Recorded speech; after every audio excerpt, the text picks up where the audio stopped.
Hey, it's Jay. I've always been a sort of completionist in video games, and the knowledge tree in Black Desert Online was kind of a completionist's dream. With that being said, I've needed to travel and explore much of the world of Black Desert to get to my energy level, and I've come across some unmarked notable areas that I think you should visit at least once. Or just enjoy the scenery with me in this video.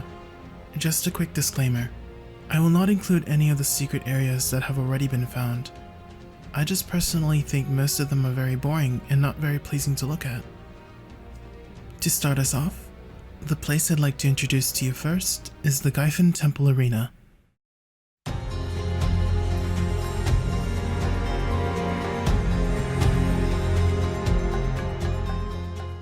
My first encounter with this area was when I went to check out Gyfin Temple after their so-called rework of the grind area. You can access this area by going to this spot on the map and following my character. You will path through some Gyfin mobs, but if you just keep moving, they won't be an issue at all.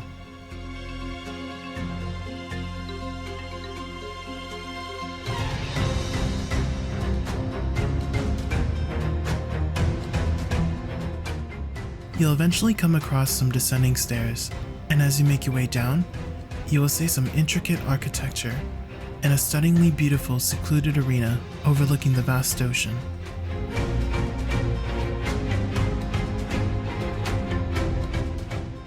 I really wonder what was the reason for the developers to create this area. To my knowledge at least, I don't recall any quest or item that might lead you here. So it was by complete chance that I found this area, and I'm glad I did. This is probably an amazing spot to do some sort of in-game community event, or an area for role-playing if you're into that.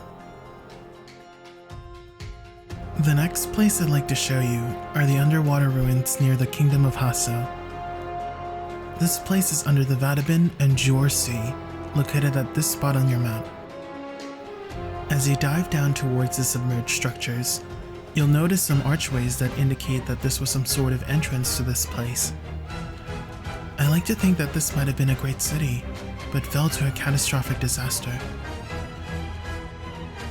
I came across this place when I was finishing up the Magoria questline and received an item called the Magoria Treasure Map.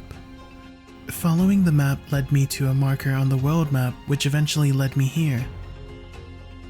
The quest itself didn't really reward anything too notable, other than a bunch of contribution XP, but I'm glad I finished it so that I could find this place to share with you guys.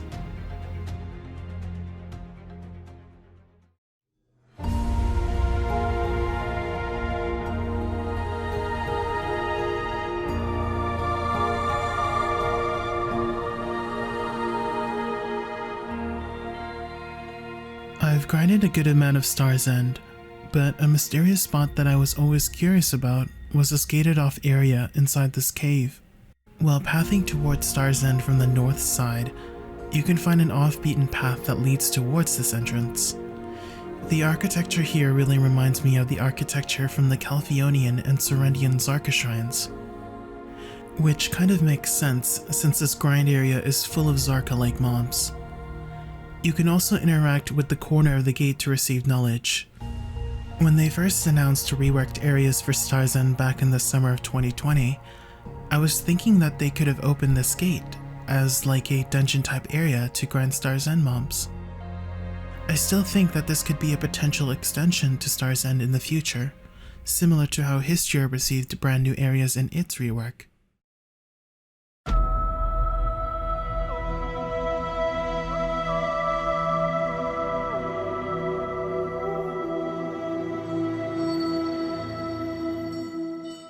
The next place is a little mysterious due to the fact that it's covered in a fog of war on the world map. I discovered this place when I was trying to complete the exploration section of the knowledge tree. You can interact with a specific spot in this area, and it will describe some odd rock formations. From the description, it says that this area used to be dry land, but was flooded from the last ice age, and is a very dangerous area for sailors to pass through during storms. I was curious to swim further, and when I did, I came across a really terrifying view. The bottom of the ocean just dropped abruptly into a void of nothingness. I obviously knew that it was just the end of the map, so that devs didn't put anything else there, but this really reminds me of the time I played Subnautica and came across the void in that game, which was also just a drop to nothingness at the bottom of the ocean. It really gave me shivers. The next spot is in Drieghan, and is located here at this spot on the world map. You'll see a broken bridge in front of you, and crossing that bridge will lead you to a road that is blocked by invisible walls. I really think this road will lead you to the Mountains of Eternal Winter, which is supposedly our next area expansion in the world of Black Desert. But if you notice on the left here, there is an empty camp with no NPCs. From a gaming standpoint, this just seems like an unfinished area that was never removed.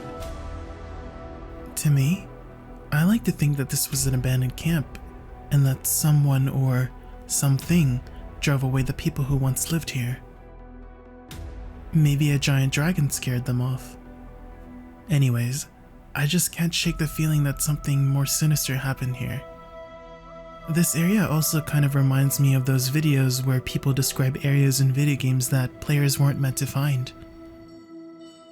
These next 3 areas are all underwater, and I've decided to bunch them all in this one section since they all don't have too many notable things about them, but are peculiar enough to mention. The first area is the trench underneath the Vataben Sea. This is called the Groresque Trench, and it is located here at this specific spot on the world map. This place only serves as a quest location for the Magoria questline. There isn't anything else too notable about it other than it being really deep and having some ocean lamps. I kind of wish that there might have been some kind of sea monster living here. The next spot is another exploration spot where you can find the knowledge for ancient ruins under the Eltro Sea. You can find the spot at this location on the world map.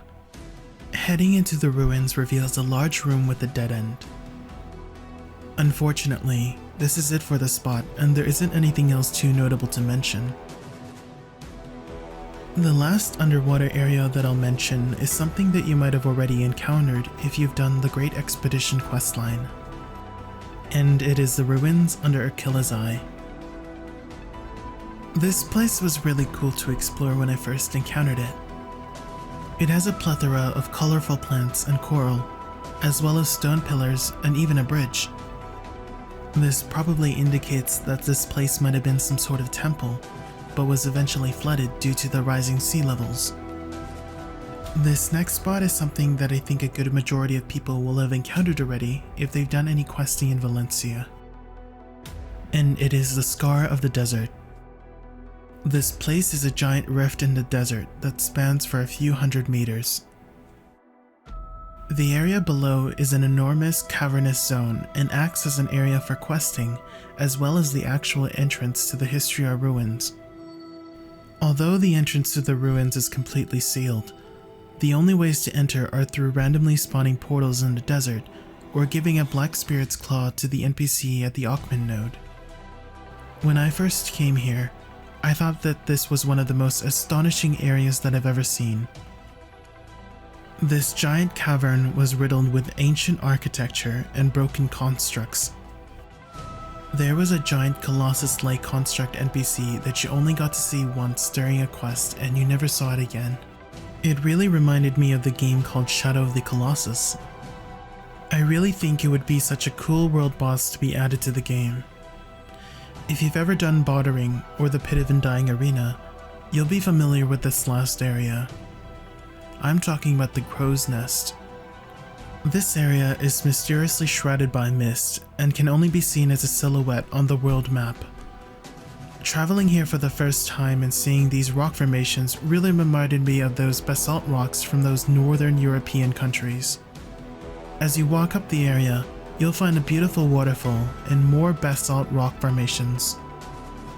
I've always wanted to go traveling and see these kinds of natural phenomenons for myself one day, but seeing them in video games is enough for me until then. The world of Black Desert is so vast and beautiful. I can tell that a lot of effort and time was spent in creating these amazing places.